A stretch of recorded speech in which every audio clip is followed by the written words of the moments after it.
Elle est la politicienne noire la plus éloquente de toute l'histoire de France. Mais pourquoi, pardonnez-moi Ramayat, pourquoi vous vous présentez alors que vous savez que vous avez zéro chance de gagner? Oh là là, on a tellement Oui, dit ça d'accord, mais enfin à Fillon, à Hamon, à Donald Trump et à d'autres. Non, mais elle n'a pas. Non, parce que le vous problème, n'êtes c'est Oh pas là là, parti. je me méfie moi maintenant. Même Laurent, dans la salle, je me méfie.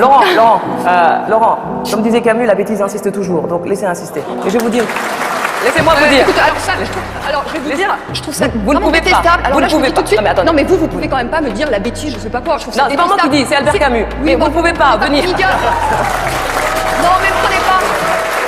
Me prenez pas.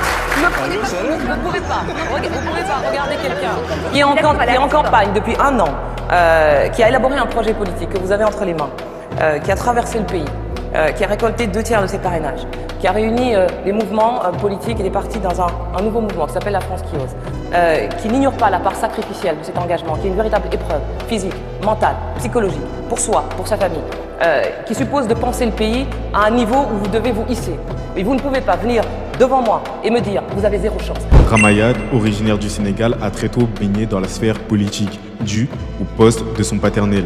Elle a même fait Sciences Po, donc je suppose que très jeune, on lui a inculqué les 3 leviers fondamentaux de la prise de parole en public: logos, pathos, ethos. La logique, les émotions et la posture. Et on le voit dans l'extrait, malgré les attaques à son encontre, elle garde un calme exemplaire. Elle a une maîtrise totale d'elle-même, ce qui lui permet de répondre de manière précise, concise, sans être puérile.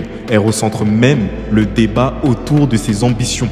Cette même ambition qui l'a poussée à se présenter au présidentiel de 2017. Mais évidemment, elle n'avait aucune chance de gagner. Elle n'a pas récolté assez de parrainage. Il en faut 500, elle était autour des 358. Mais malgré cela, on voit que quand on apprend les codes de la parole très jeune, on les intériorise beaucoup plus facilement. Tout paraît naturel chez elle. Elle est une excellente oratrice.